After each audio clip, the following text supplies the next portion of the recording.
Núcleo de Estudos Anarquistas, Rizoma Queiroz. A Organização. Enrico Malatesta, 1897. Há anos que entre os anarquistas se discute muito esta questão.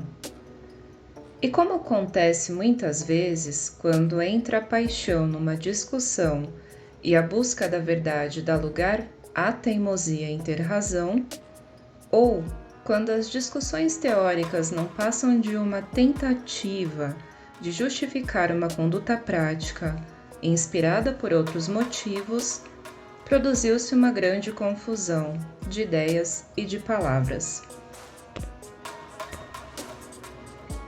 Recordemos de passagem, só para desse ponto desembaraçar o terreno. As simples questões de palavras que, por vezes, atingiram os mais altos cimos do ridículo, como, por exemplo, nós não queremos a organização, mas a harmonização. Somos contrários à associação, mas admitimos o entendimento. Não queremos secretário e tesoureiro, porque são coisas autoritárias, mas encarregamos um companheiro de manter a correspondência e outro de guardar o dinheiro. E passemos à discussão séria. Entre os que reivindicam com adjetivos vários ou sem adjetivos o nome de anarquistas, duas frações existem: os partidários e os adversários da organização. Se não podemos chegar a pôr-nos de acordo, procuremos ao menos compreender-nos. E antes de tudo, distinguamos, pois a questão é tripla: a organização em geral como princípio e condição de vida social hoje e na sociedade futura, a organização do Partido Anarquista e a organização das forças populares e, especialmente, a das massas operárias para a resistência contra o governo e contra o capitalismo. A necessidade da organização na vida social e quase direi a sinonímia entre organização e sociedade é coisa tão evidente que custa crer como se tenha podido negá-la. Para se dar conta disso, é preciso recordar qual é a função específica, característica do movimento anarquista e como os homens e os partidos estão sujeitos a deixar-se absorver pela questão que mais diretamente lhes diz respeito, esquecendo-se de todas as questões conexas, a olhar mais a forma do que a substância, enfim, a ver as coisas só de um lado e perder assim a justa noção da realidade. O movimento anarquista começou como reação contra o espírito de autoridade, dominante na sociedade civil, assim como em todos os partidos e todas as organizações operárias, e foi engrossando pouco a pouco com todas as revoltas levantadas contra as tendências autoritárias e centralizadoras. Era natural, então, que muitos anarquistas fossem como que hipnotizados por esta luta contra a autoridade e que, julgando por uma influência da educação autoritária recebida, que a autoridade é a alma da organização social, para combater aquela negassem e combatessem esta. E realmente, a hipnotização chegou ao ponto de fazer sustentar coisas verdadeiramente incríveis. Combateu-se todo o tipo de cooperação e de entendimento. Considerando que a associação era a antítese da anarquia, sustentou-se que sem acordos, sem obrigações recíprocas, fazendo cada um o que lhe passa pela cabeça, sem sequer se informar do que faz o outro, tudo se haveria de harmonizar espontaneamente. Que a anarquia significa que cada homem deve bastar a si próprio e fazer por si tudo o que necessita sem troca e sem trabalho associado.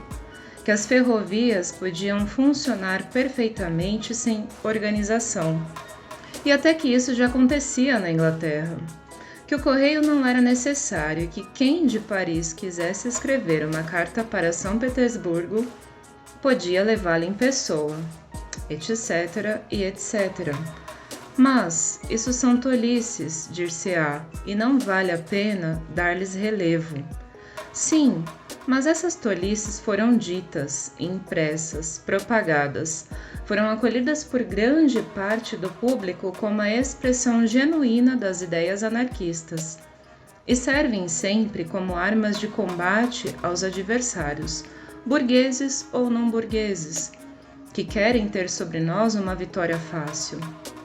E depois essas tolices não deixam de ter o seu valor, na medida em que são a consequência lógica de certas premissas e podem servir de contraprova experimental da verdadeira ou não de tais premissas. Alguns indivíduos de mente limitada, mas providos de forte espírito lógico, quando aceitam premissas, logo tiram delas todas as consequências até a última.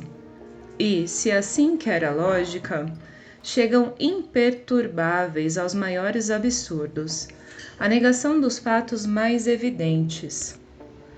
Há, porém, outros, mais cultos de espírito, mais largo, que encontram sempre maneira de chegar a conclusões mais ou menos razoáveis. Há, porém, outros mais cultos e de espírito mais largo, que encontram sempre maneira de chegar a conclusões mais ou menos razoáveis, ainda que ao custo de maltratar a lógica. E para estes, os erros teóricos têm pouca ou nenhuma influência sobre a conduta prática. Mas, em suma, enquanto não se renuncia a certos erros fundamentais, é-se sempre ameaçado pelos silogizadores a todo o transe, e volta-se sempre ao início. E o erro fundamental dos anarquistas adversários da organização é crerem que não é possível organização sem autoridade, e admitida tal hipótese, preferirem antes renunciar a qualquer organização do que aceitar a mínima autoridade. Ora, que a organização, vale dizer a associação para um fim determinado e com as formas e os meios necessários para o conseguir, é coisa necessária à vida social, parece-nos evidente. O homem isolado não pode viver nem sequer a vida do bruto. Ele é impotente, salvo nas regiões tropicais, e quando a população é excessivamente rara, para obter o alimento, e é-o sempre, sem exceções, para se levar a uma vida um pouco superior à dos animais. Tendo então que se unir aos outros homens, aliás, achando-se com eles unido em consequência da evolução antecedente da espécie, ele deve ou sofrer a vontade dos outros, ser um escravo, ou impor a sua vontade aos outros, ser autoridade, ou viver com os outros em fraterno acordo com vista ao maior bem de todos, ser um associado.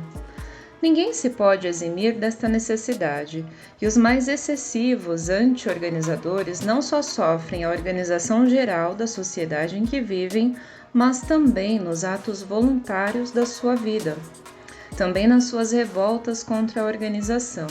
Unem-se, dividem entre si a tarefa, organizam-se com aqueles com quem estão de acordo e utilizam os meios que a sociedade põe à sua disposição. Sempre, é claro, que se trate de coisas desejadas e feitas a valer, e não de vagas aspirações platônicas, de sonhos sonhados. Anarquia significa sociedade organizada sem autoridade, entendendo-se por autoridade a faculdade de impor a própria vontade e não o fato inevitável e benéfico de que quem melhor entende e sabe fazer uma coisa consegue mais facilmente fazer aceitar a sua opinião e serve de guia nessa determinada coisa aos menos competentes do que ele. Para nós, a autoridade não só não é necessária à organização social, mas, longe de lhe ser útil, vive sobre ela como parasita. Estorva-lhe a evolução e dirige as suas vontades em proveito especial de uma dada classe que explora e oprime as outras. Enquanto numa coletividade há harmonia de interesses, enquanto ninguém tem vontade ou modo de explorar os outros, não há sinais de autoridade. Quando vem a luta intestina e a coletividade se divide em vencedores e vencidos, então surge a autoridade, a qual naturalmente é devolvida aos mais fortes e serve para confirmar, perpetuar e aumentar a sua vitória. Assim pensamos e por isso somos anarquistas. Porque se pensássemos que não pode existir organização sem autoridade, seríamos autoritários, pois preferiríamos ainda assim a autoridade, que bloqueia e atormenta a vida, a desorganização que a torna impossível. De resto, o que seríamos importa pouco. Se fosse verdade que o maquinista, o condutor e os chefes de serviço têm de ser forçosamente autoridades, em vez de companheiros que fazem para todos um determinado trabalho, o público preferiria sempre sofrer a sua autoridade do que viajar a pé. Se o portador de correio não pudesse deixar de ser uma autoridade, todo homem de mente sã suportaria a autoridade do portador de correio ao invés de levar pessoalmente as suas cartas. E então, a anarquia seria o sonho de alguns, mas jamais se poderia realizar.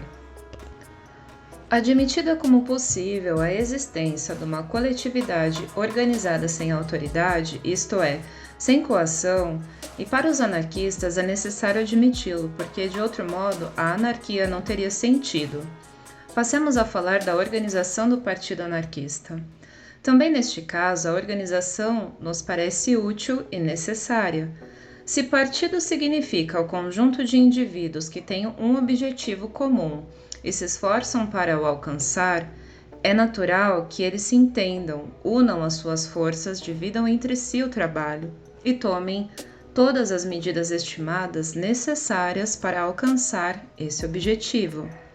Ficarem isolados, agindo ou querendo agir cada um por sua conta, sem se entender com outros, sem se prepararem, sem unirem no poderoso feixe as débeis forças individuais, significa condenarem-se à impotência, desperdiçar a sua energia em pequenos atos sem eficácia, e bem depressa perder a fé na meta e cair na completa inação.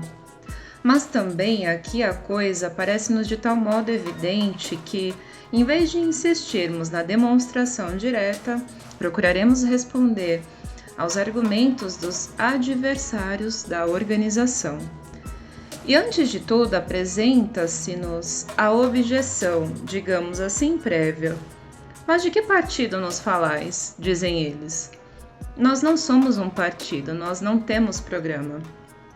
E por esta forma paradoxal, eles pretendem dizer que as ideias progridem e mudam continuamente, e que eles não querem aceitar um programa fixo que pode ser bom hoje, mas será certamente superado amanhã.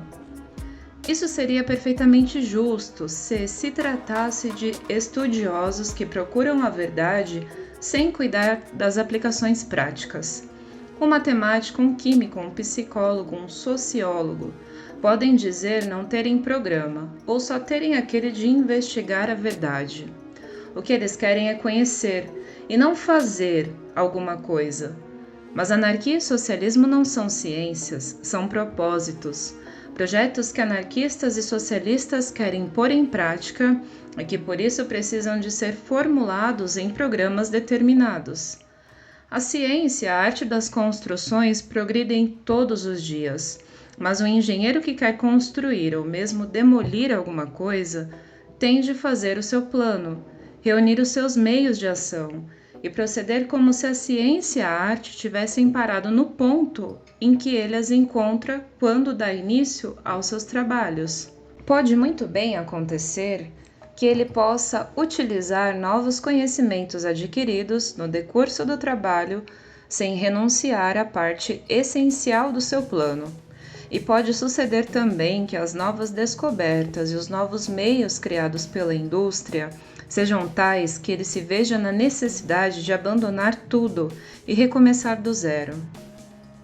Mas, recomeçando, precisará de fazer um novo plano baseado naquilo que se conhece e se possui até o momento, e não poderá conceber e pôr-se a executar uma construção amorfa, com materiais não compostos, pelo motivo de amanhã a ciência poder sugerir formas melhores e a indústria fornecer materiais mais bem compostos.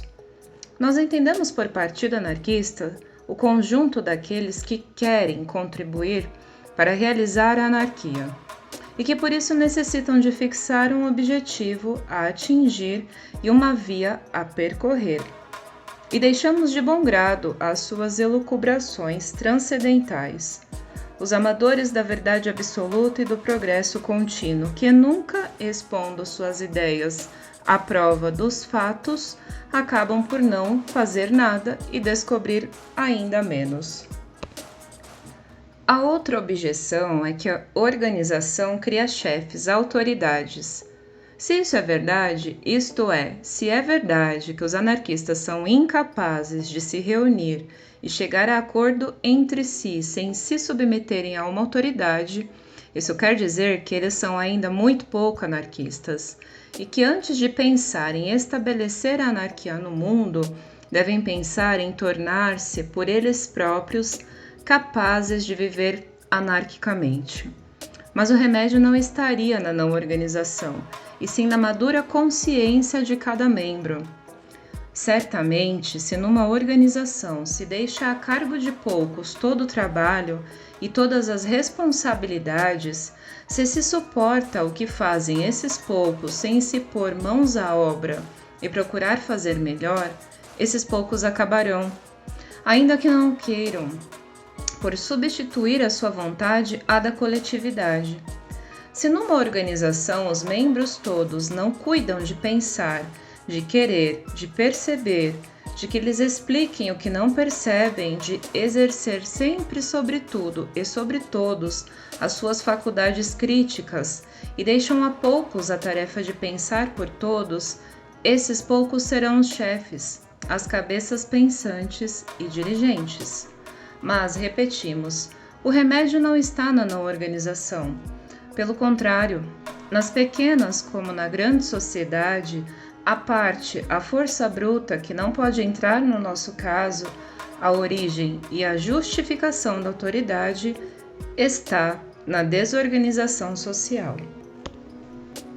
Quando uma coletividade tem uma necessidade e os seus membros não sabem organizar-se espontaneamente por si próprios para a satisfazer, surge alguém, uma autoridade, que provê a essa necessidade servindo-se das forças de todos e dirigindo-as como quer. Se as vias públicas são pouco seguras e o povo não sabe providenciar, surge uma polícia que, por qualquer serviço que presta, se faz aguentar e pagar. E impõe-se e tiraniza. Se é preciso um produto e a coletividade não sabe entender-se com os produtores de longe para o fazer enviar em troca dos produtos do país, aparece o mercador que aproveita a necessidade que tem uns de vender e os outros de comprar, e impõe os preços que quer aos produtores e aos consumidores. Vede o que sempre sucedeu entre nós. Quanto menos estivermos organizados, mais nos encontramos à discrição de algum indivíduo, e é natural que assim fosse. Sentimos a necessidade de estar em relações com os companheiros das outras localidades, de receber e dar notícias, mas não pode cada um individualmente corresponder-se com todos os companheiros. Se estamos organizados, encarregamos companheiros de manter a correspondência por nossa conta. Mudamo-los se eles não nos satisfazem.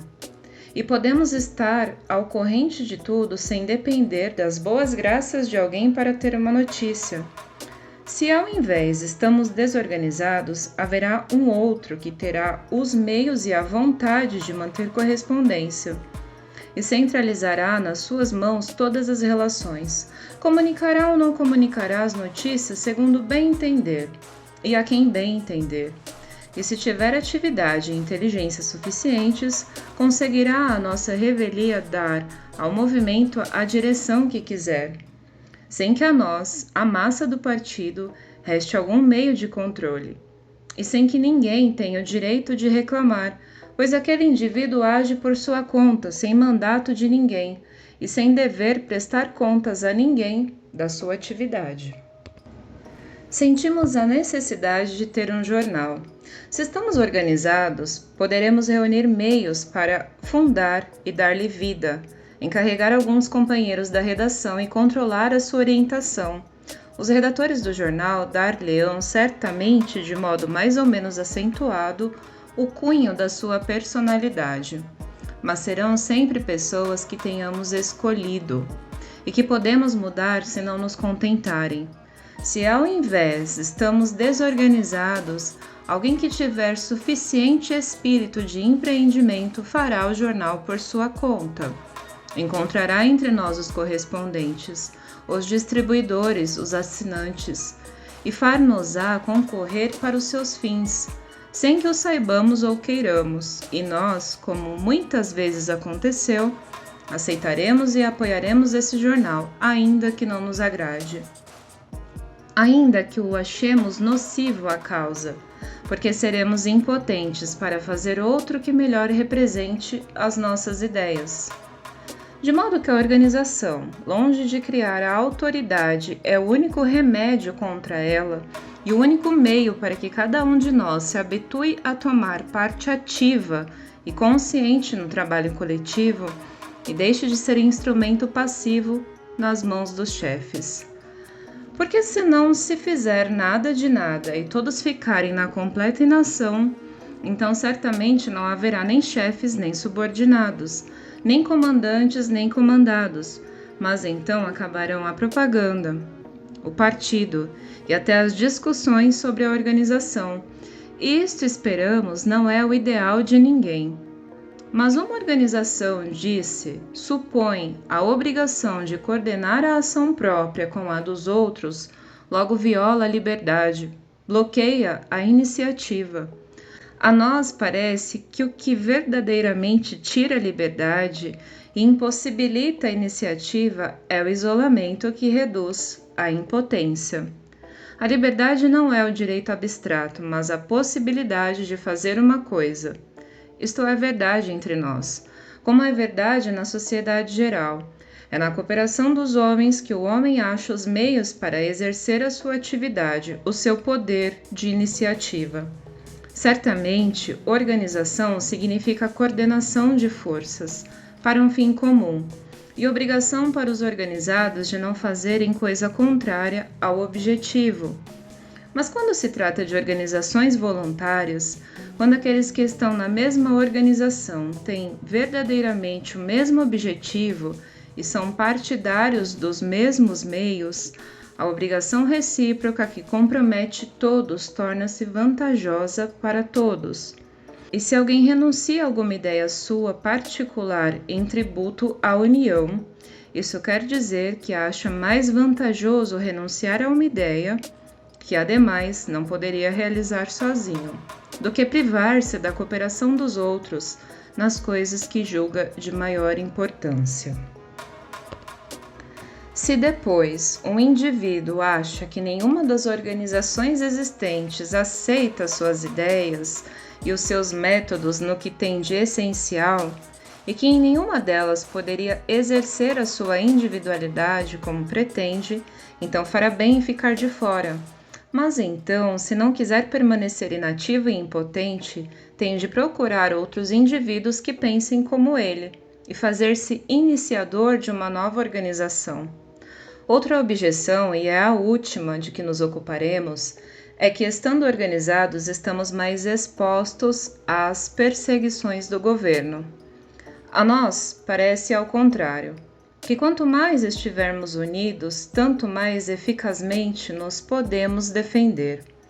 E com efeito, toda vez que fomos surpreendidos pelas perseguições enquanto estávamos desorganizados, puseram-nos completamente em debanda e reduziram a nada o nosso trabalho antecedente, ao passo que, quando e onde estávamos organizados, fizeram-nos mais bem do que mal. E dá-se o mesmo até no que diz respeito ao interesse pessoal de cada um.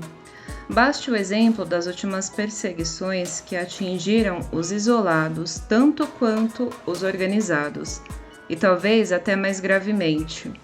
Isto é claro para aqueles que, isolados ou não, fazem pelo menos a propaganda individual, pois para os que nada fazem e têm bem escondidas as suas convicções, certamente o perigo é pouco, mas é ainda menos a utilidade que dão à causa. O único resultado do ponto de vista das perseguições que se obtém estando desorganizados é autorizar o governo a negar-nos o direito de associação e a tornar possíveis aqueles monstruosos processos por associação para delinquir que ele não ousaria instaurar contra a gente que afirma altamente, publicamente, o direito e o fato de estar associada, ou que, se o governo tal ousasse, resultaria em vergonha para ele e vantagem para a propaganda. De resto, é natural que a organização tome as formas que as circunstâncias aconselham e impõem. O importante não é tanto a organização formal quanto o espírito de organização. Pode haver casos em que, com o alastrar da reação, seja útil suspender toda a correspondência, cessar toda a reunião.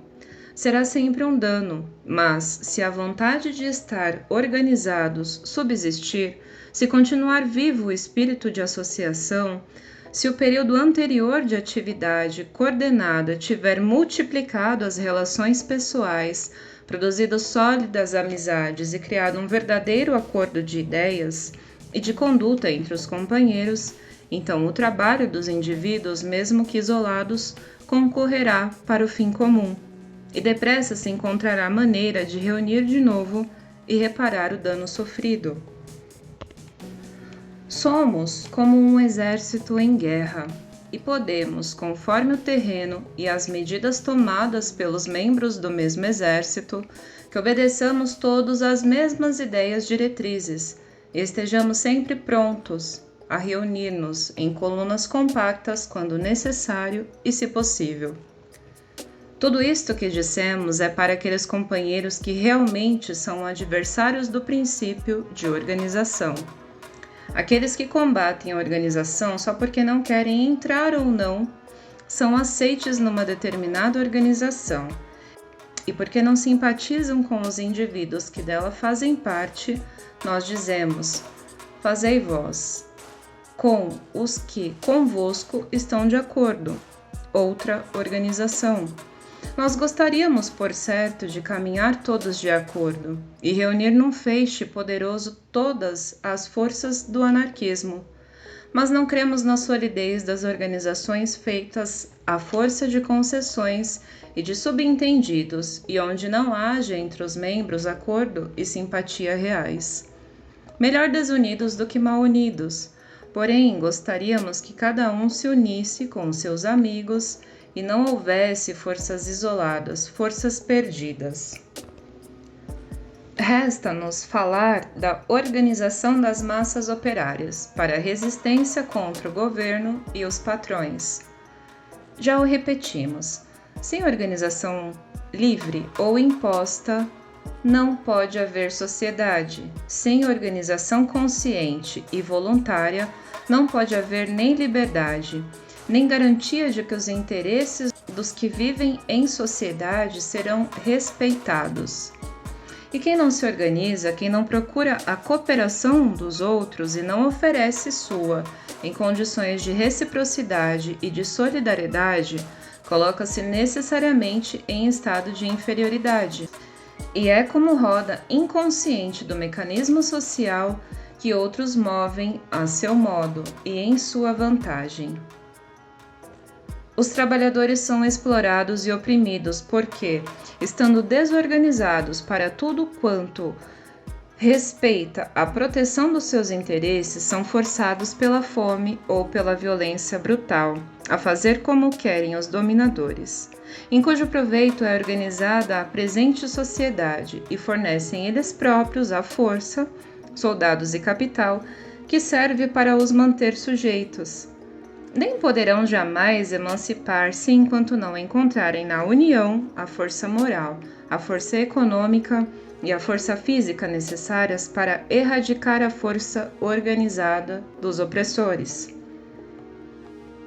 Tem havido anarquistas, e ainda restam alguns, que, embora reconhecendo a necessidade da organização na sociedade futura e a necessidade de se organizar hoje para a propaganda e para a ação, são hostis a todas as organizações, que não têm como um fim direto a anarquia, e não seguem métodos anarquistas. E alguns têm se mantido afastados de todas as associações operárias que se propõem à resistência e o melhoramento de condições na atual ordem de coisas, ou têm se misturado nelas com o propósito confessado de as desorganizar, enquanto que outros admitiram que se podia fazer parte das associações de resistência existentes, mas consideraram quase uma deserção tentar organizar novas. Parecia a esses companheiros que todas as forças organizadas para um fim não radicalmente revolucionário fossem subtraídas à revolução. A nós parece, ao invés, e a experiência infelizmente já nos deu razão, que esse seu método condenaria o movimento anarquista a uma perpétua esterilidade. Para fazer a propaganda é preciso estar no meio das pessoas, e é nas associações operárias que o operário encontra os seus companheiros e, em especial, aqueles que mais estão dispostos a compreender e aceitar as nossas ideias. Mas ainda que se pudesse fazer fora das associações tanta propaganda quanta se quer, esta não poderia ter efeito sensível sobre a massa operária. À parte, um pequeno número de indivíduos mais instruídos e capazes de reflexão abstrata e de entusiasmos teóricos, o operário não pode chegar de golpe à anarquia.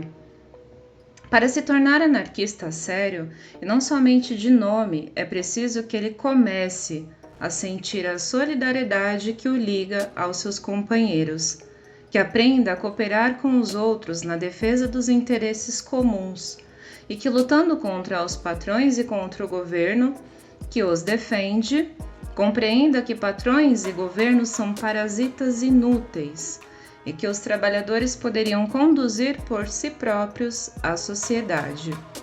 E quando tiver compreendido isto, ele é anarquista, ainda que não leve o nome.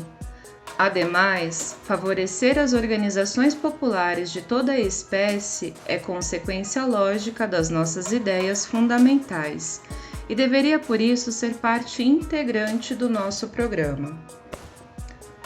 Um partido autoritário que tem em mira apossar-se do poder para impor as suas ideias, tem interesse em que o povo permaneça uma massa amorfa, incapaz de agir por si e, portanto, sempre fácil de dominar.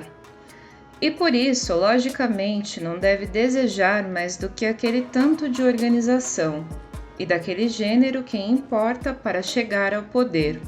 Organização eleitoral. Se espera ela chegar pelos meios legais, organização militar, se conta, ao invés, com uma ação violenta. Mas nós, anarquistas, não queremos emancipar o povo. Nós queremos que o povo se emancipe. Não acreditamos no bem feito de cima e imposto pela força. Nós queremos que o novo modo de vida social surja das entranhas do povo e corresponda ao grau de desenvolvimento atingido pelos homens e possa progredir à medida que os homens progridam.